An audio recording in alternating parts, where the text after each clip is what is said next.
حبیب خدا گفتن وقتی شما 4 ماه در شکم مادر هستین 4 چیز ملائکه ها می نویسند. یکم چیزی که می نویسند ریسک تو را بای می شوی، اگر نکشیده باشد بای نمی شوی. چیزی که در تقدیر این را به آرزو و به هوس پیدا کردن ممکن. حضرت ابوبکر صدیق گفتن 3 چیز از 3 چیز یافتن ممکن نیست. 3 چیز را از 3 چیز یافتن نمی شود. یکم گفتن جوانی را برنگ و بار. یک آدم 50 و 60 می رود، بعد دیگر ریشه پس می تراشد و موی سر سیاه می کند و بعد کستون و بروکای بهترین همون توفلی های قیمت می پوشد. 1000 که کند جسم تو را پیر است. تو ظاهرت اگر چنده که نوام باشد تو را داخلت کهنه است. رهگردی تو را نشان میده تو پیر هستی. حضرت گفتن با رنگ و بار آدم جوان نمی شود. هر جوانی که از این جوانی را خدا خودش بی رنگ و بار زینت دادگی هست. برای همین 3 چیز را از 3 چیز یافته نمی شود. دویمش چی است؟ گفتن تن صحت را به دارو پیدا کردن نمی شود. یک بار سلامتی را از دست بده، 10 اگر کورس لیچینی بگیر دیگر فایدت نمی کنند. به پول حجامت در شهر مسکو شرکت شفافرما به شما پیشنهاد میکنند همچنین داروهای گیاهی برای پروستاتیت، قوی نمودن مردانگی، دراز نمودن مهلت همخوابگی، برای قد را بلند کردن، برای موی سر و ریش برآوردن، برای فربه یا خراب شدن، برای معده، گرده، پساریازم و ویتیلیگو را نیز پیشنهاد مینمایند. باوری ندارید، خودی حاضر به نمرهای در روی اکران بوده زنگ زنید. شفافرما در خدمت شما. یک دم یک نابود می شود، لیکن باز اونجا در من باقی ماندگی هست. اون چیزی که خداوند اون بهترین سلامتی را که در اول داده بود وقتی که از دست رفت دیگر وای برقرار به دارو نمی شود. سوم گفتن بایی حضرت ابوبکر به هوس و به گویم خواهش پیدا نمی شود. یک آدم بایی میبینی همه شرایطاش بهترین و بعد هوس خوری که ای بایی را ببین چگونه است. گفته اگر 1000 هوس که خوری تا در تقدیرت الله بایی را نکشیده باشد بای نمی شوی. برای همین اولا دادر عزیز گویم اگر مقصد من خواهی بایی را طلبم نکن. انشاءالله همین خداوند به تو آنقدر مال دهد که تو همین طلبنده نباشی، در بدر نباشی، خار و زار نباشی. همونش انشاءالله برای تو بردباری میارد، همونش کفایت کننده است. همین آدمای بایی که میبینین بهترین لباس و بهترین ماشین و بهترین خانه دارن فکر میکنین که یگان پرابلم ندارن. اونا خیلی گویم باز خیلی سرگردانی هاشون زیاد است. برای همین میلش ما هیچ وقت مثال بایی را گویم طرفدار نیستیم، نه، بلکه این خداوند دادی خداوند است. یک کس بای میکند، یک کس کم بغل میکند که خوش به حال همون بایی که از همون دولت و سهولتش دیگرها را برخوردار میکند، خوش به حالش. بسیار نیک است همون بای هایی که اگر در کدام محله که بای زندگی داشته باشد و همون محله از حساب آب و نان او برخوردار باشد خوش به حالش. لیکن بای ممسک باشد، بای بخیل باشد، بایی که کسی یک تنگه او را نبیند، این بایی دردی سری وای از باور کنید. این بایی با او هیچ فایده را می بخشد. یک قصه یادم آمد در گلستان خوانده بودیم. یک کمبغلی بیچاره میگوید نزد حضرت موسی آمد و گفت ای موسی، گفت همین کمبغلی بسیار افگارم کرده است، آخر دایم همین خوردنی نسک و نخود و چند دیگر طاقت نداریم. گفت بگذار پروردگار بایم کند آخر از گوشت گوسفند و از تمام این بهترینی طعام هایی که دارد برخوردار شوند. حضرت موسی گفت ای بنده خدا، گفت همین حالی که داری بسیار حالت خوب است. گفت ای گفت دعا کن، دعا کن، گفت که مرا پروردگار به دولت کند. دعای پیغمبرها تیری در نشان رسیدگی هست. حضرت موسی دعا کرد که پروردگار را گفت همین بنده تا به دولت بگردان. میگوید چنان با دولت شد که دیگر هیچ حد کنار نداشت دولتش. از بین یک 3-4 سال گذشت. این برادر در آخر از ما طلب کرد از دعا کن که دابلا من بای شوم. کسی بود از خیلی از من دعای حضرت موسی را بینو، این حال این مرد ببین چی شده است. برای من دعا میکنم که خدا ترا رزق کفایت کننده دهد. از من 3 سال گذشت، میگوید حضرت موسی با یک قشلاقی گذر میکند که مردم زیاد جمع شدن. گفتن اینجا چی معرکه هست؟ یک آدم اگه در دار میکشن. در دار میکشن؟ بله. کی است این آدم؟ این آدم یک آدم بیچاره گدا بود. نزد حضرت موسی رفت، دعا کردن. اون چه پیغمبرها را نمیشناختن مردم. نزد حضرت موسی رفت، حضرت موسی در حقش دعا کرد، با دولت شد. بعد که دولت و سهولت زیاد پیدا کرد، در حال دستی به زنا زد، عرق نوشی کرد و زنا کرد.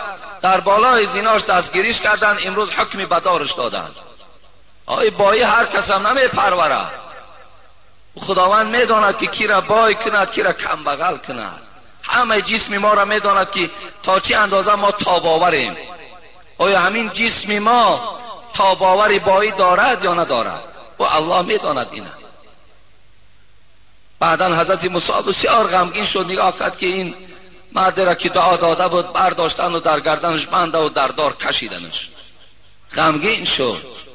میگه حضرت سعدی میگه که یک ندای آمد به گوش حضرت موسی که با یک طریق نظم که از جانب پروردگار که آن کس که توانگرت نمیگرداند اون مصلحت تو از تو بهتر داند. ای حضرت موسی، پروردگار از تو در دیده بهتر میداند که کی را بای کند، کی را کم بغل سازد. الله این نقصتر میداند. گویم تو دعا کرده و امروز انا بنده خدا را بین در کدام حالت آمد.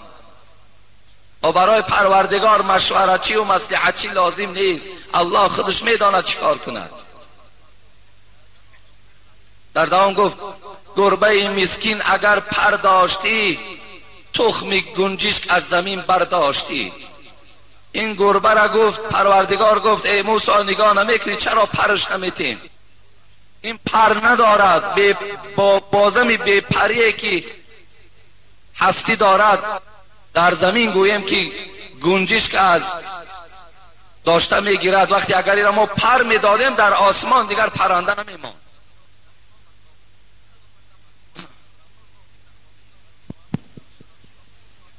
آن 2 شاخ گاو اگر خر داشتی، آدمی را نزد خود نگذاشتی.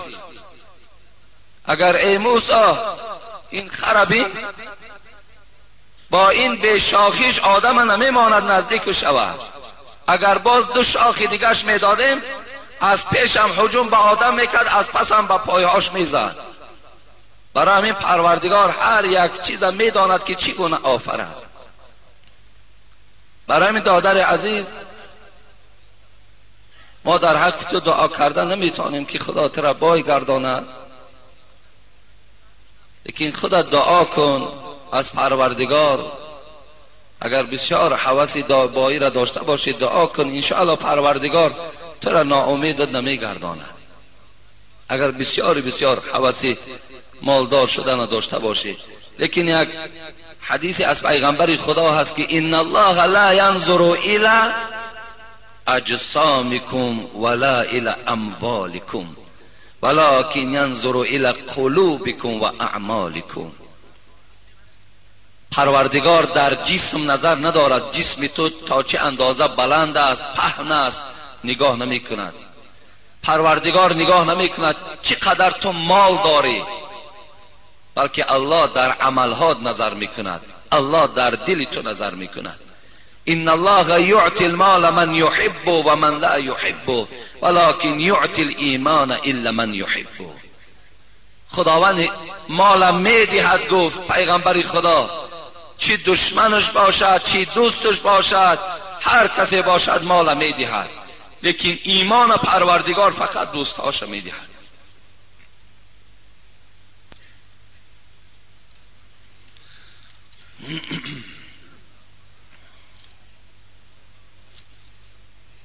السلام علیکم اکای دوملا.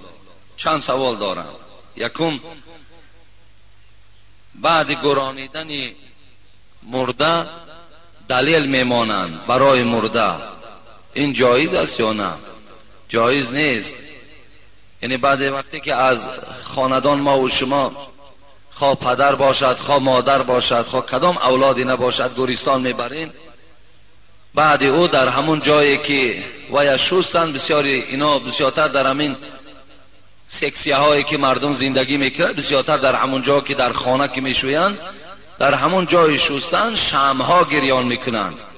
این از ما نیست، این از نصرانی ها هستن. آخر در ما و شما دلیل ماندن آدم گناهگار میسازد. این دلیل بهر چی میگذاری؟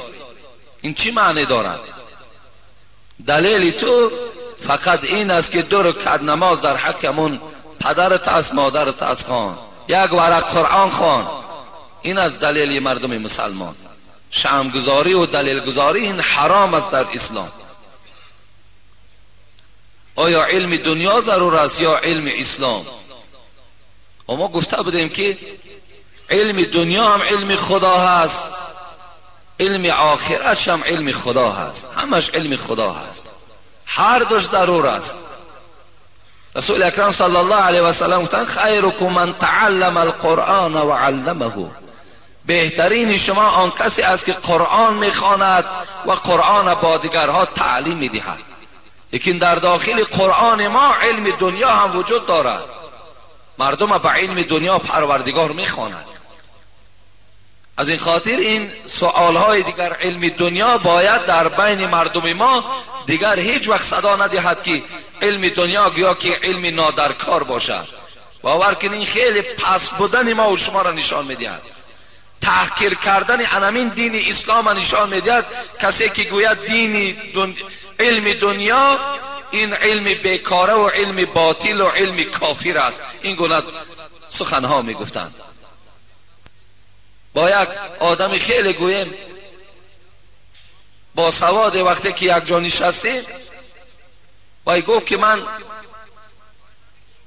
شرط نیست نامهاشو نگیرم، من از فلان آدم ناراضی هستم. گفتم برای چی ناراضی؟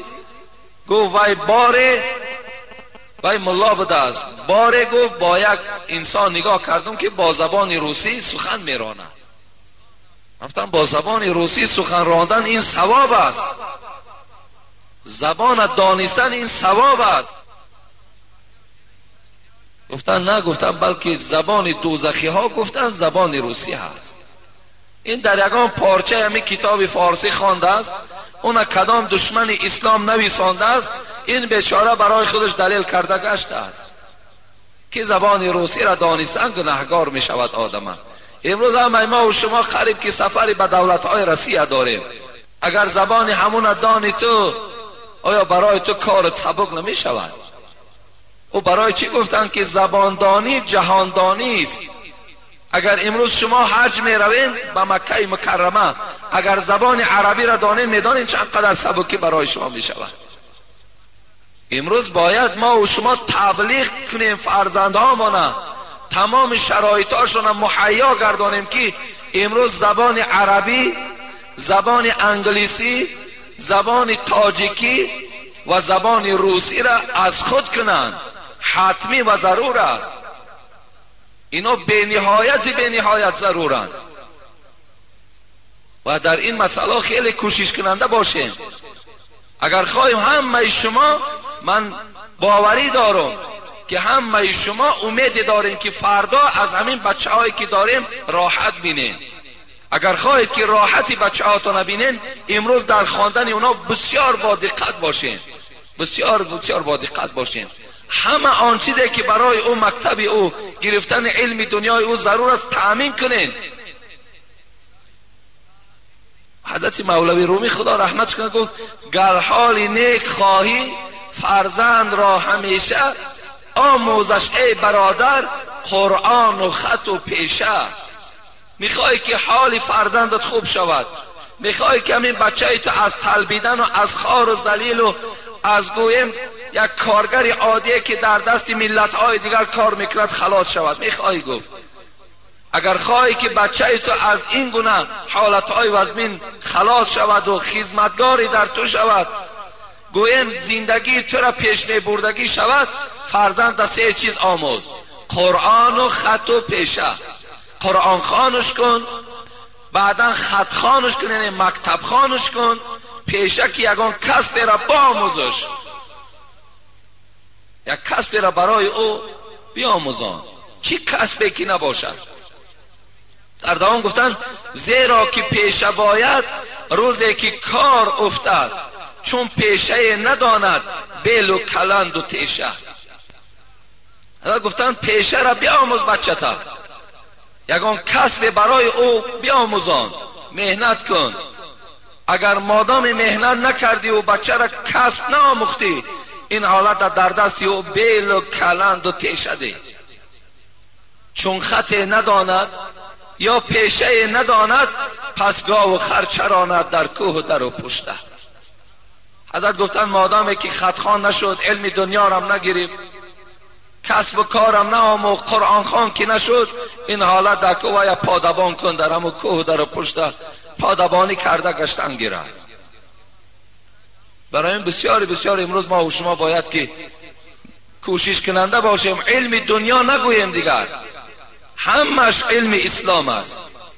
علم دنیاش هم علم آخرتش هم، همه اینها از قرآن ما و شما هست. همه ما و شما باید خواننده باشیم. من در یک جمعه گذشتم گفته بودم که این دلیل دارد که چی فرزند ما در مدینستود میخواند، چی بچه ما در مفتیات درس اسلامی میگیرد، در ثواب برابر هستند. امروز جامعه ما اگر به طبیب ماند آیا خراب نمی شود؟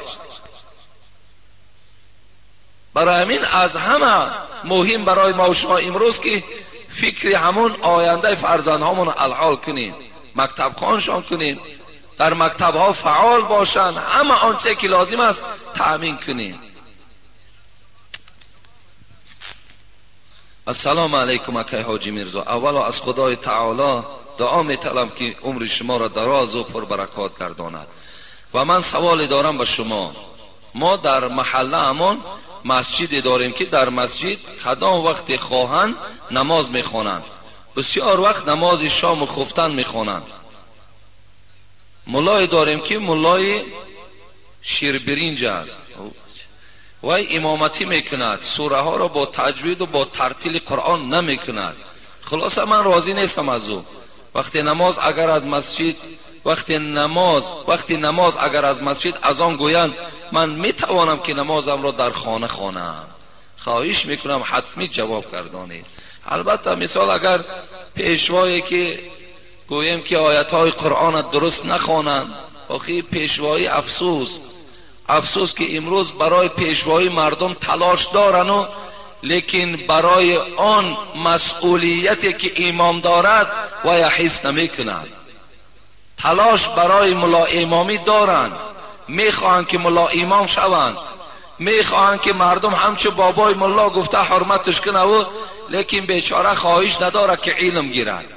و تو همه وقت اگر خواهی که تو را بابای ملا گفته و این محراب تسلیمت کنند، تو علم آموز، تو قرآن با درست خوان، درستتر خوان، از علم آگاه شد، مایلش آخه محراب نصیبت کند. لیکن وقتی که میبینی بعد رمضان نزدیک شد، بعد یکی ملاها از هر جانب پیدا شده اند میگیرند. برای همین میبینیم که کدامش نادرست میخواند، کسی غلط و خطای او را گرفته میتواند از پس او نماز خواندن درست نمیشود. برای همین شما در خانه نه بلکه در دیگر مسجد رفته نماز تان خوانید.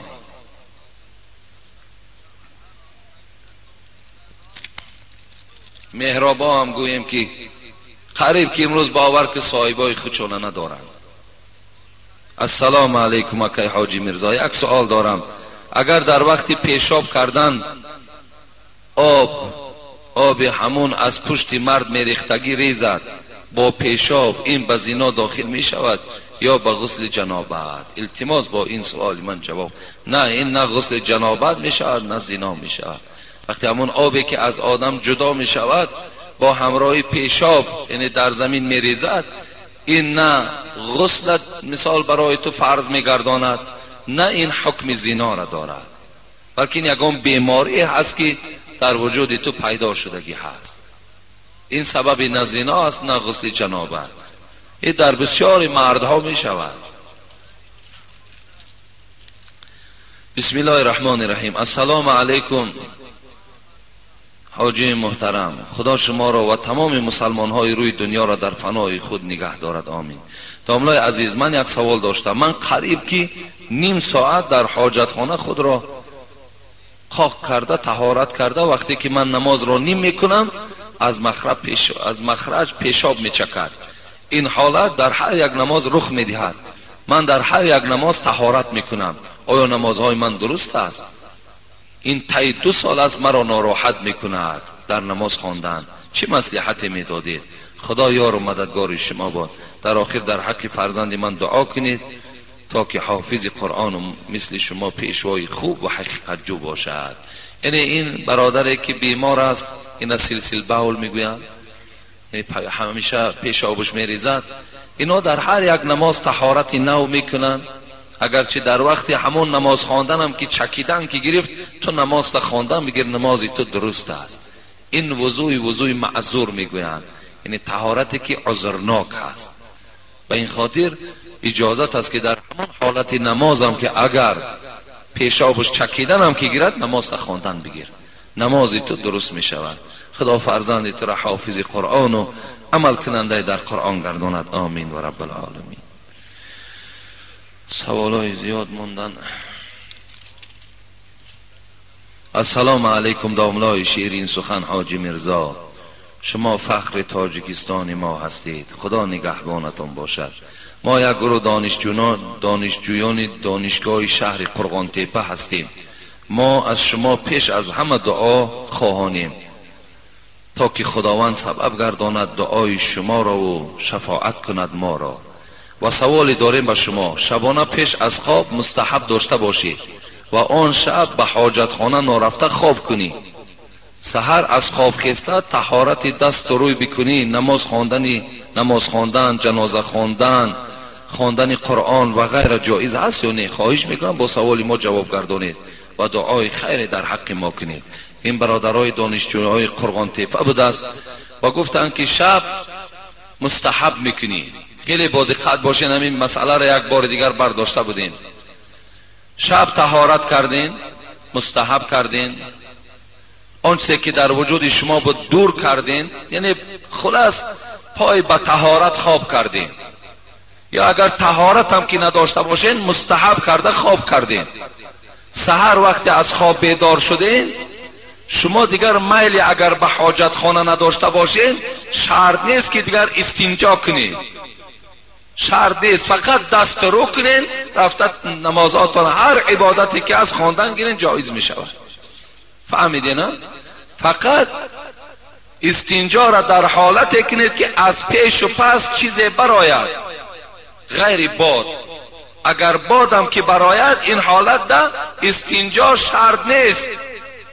استنجا شرط نیست، فقط طهارت دست رو کنید.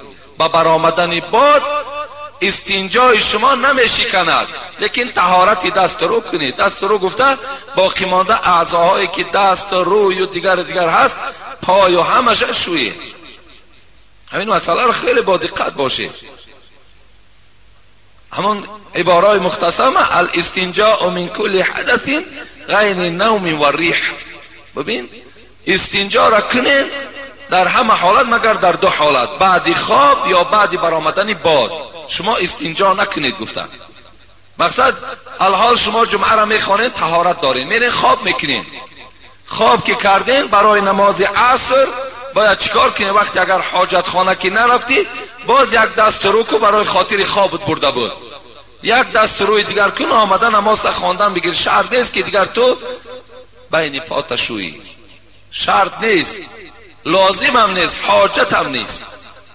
یا بعد مثال جمعه اگر باد شما برآمد، برای نماز عصر آمدن یک دست رو کنین، بس دیگر استنجا نکنین.